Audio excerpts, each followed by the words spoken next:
விசுவாசத்தின் பதிவு. கிறிஸ்துவுக்குள் பிரியமானவர்களே, ஒரு ஆண் சொல்கிறார், நான் வளர்ந்த காலத்தில் எங்கள் குடும்பத்திற்காக என் அம்மா தேவன் செய்த காரியங்களை பதிவு செய்தார். எப்போதெல்லாம் அவர் ஜபங்களுக்கு பதிலளித்தாரோ அதை எழுதி கொண்டார். இன்று அந்த பதிவின் பிரதியை நான் வைத்திருக்கிறேன்.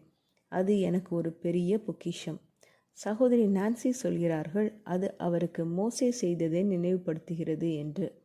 இஸ்ரவேல் மக்கள் 40 ஆண்டுகள் வனாந்திரத்தில் சுற்றித் திரிந்தபோது என்னாகமம் 33 இப்படி சொல்கிறது, மோசே தனக்கு கர்த்தர் கட்டளையிட்டபடியே அவர்கள் புறப்பட்ட பிரகாரமாக அவர்களுடைய பிரயாணங்களை எழுதினான்.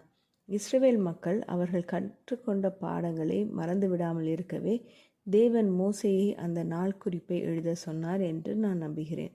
அதே சமயம் அவர்களுடைய பிள்ளைகளும் நாமும் அந்த பாடங்களை அறிய வேண்டும் என்பதற்காக அது செய்யப்பட்டது. ரோமர் 15 நாம் வாசிக்கிறோம், தேவ வசனத்தினால் உண்டாகும் பொறுமையினாலும் ஆறுதலினாலும் நாம் நம்பிக்கை உள்ளவர்களாகும்படிக்கு முன்பு எழுதியிருக்கிறவைகளையெல்லாம் நமக்கு போதனையாக எழுதியிருக்கிறது. உங்கள் வாழ்க்கையில் தேவன் செய்த காரியங்களை உங்கள் பிள்ளைகளும் வருங்கால தலைமுறைகளும் எப்படி அறிய முடியும்? நீங்கள் அதை சொல்லாவிட்டால் அவர்கள் எப்படி தெரிந்து கொள்வார்கள்? ஜெபம் செய்வோம். எங்கள் அன்பின் பரமபிதாவே, நீர் எங்கள் வாழ்வில் செய்த காரியங்களை மறந்துவிடாமல் இருக்க எங்களுக்கு உதவி செய்யும்.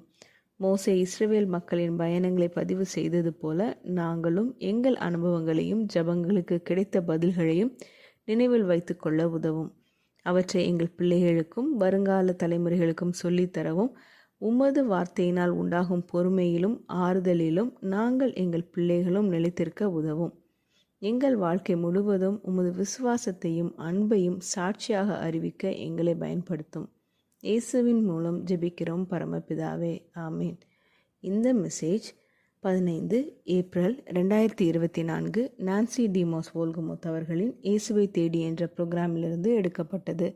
கர்த்தர் உங்களை ஆசீர்வதிப்பாராக.